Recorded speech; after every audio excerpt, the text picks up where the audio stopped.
ஈரோடு, நாமக்கல் உட்பட மாவட்ட ஆட்சியர்கள் மொத்தமாக தமிழ்நாடு முழுவதும் 55 பேர் இடமாற்றம் செய்யப்பட்டிருக்கின்றனர்.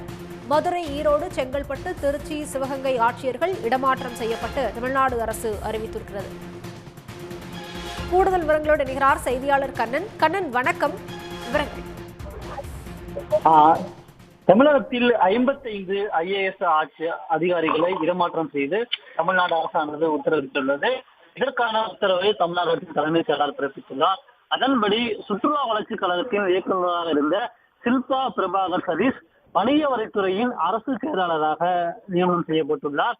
அரசு நிதித்துறையின் செயலாளராக இருந்த நாகராஜன் வணிக வரித்துறை ஆணையராக நியமிக்கப்பட்டுள்ளார். தமிழ்நாடு பாடநூல் மற்றும் கல்வியல் பணிகள் கழகத்தின் இயக்குநராக இருந்த சங்கர் உயர்கல்வித்துறை செயலாளராக நியமிக்கப்பட்டுள்ளார். உயர்கல்வித்துறை செயலராக இருந்த சமயமூர்த்தி மனிதவள மேலாண்மைத்துறை செயலராக நியமிக்கப்பட்டுள்ளார்.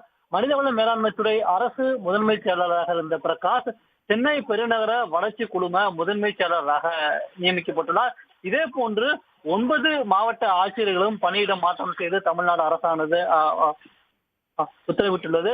அதன்படி பார்த்தோம் என்றால் திருப்பூர் மாவட்டம், திருச்சி மாவட்டம், செங்கல்பட்டு மாவட்டம், மதுரை மாவட்டம், விருதுநகர் மாவட்டம், ஈரோடு மாவட்டம், நாமக்கல், சிவகங்கை உள்ளிட்ட 9 மாவட்டங்களின் ஆட்சியர்களிடம் பணியிட மாற்றம் செய்து தமிழ்நாடு அரசாங்கம் தற்போது இந்த உத்தரவை பிறப்பித்துள்ளது. மேலும் ஓசூர், ஈரோடு உள்ளிட்ட மாநகராட்சிகளுக்கும் ஆணையர்களை நியமனம் செய்து தமிழ்நாடு அரசானது இந்த உத்தரவில் பிறப்பித்துள்ளது. உடனுக்குடன் செய்திகளை தெரிந்து கொள்ள சன் நியூஸ் பெல் ஐகானை கிளிக் பண்ணுங்க.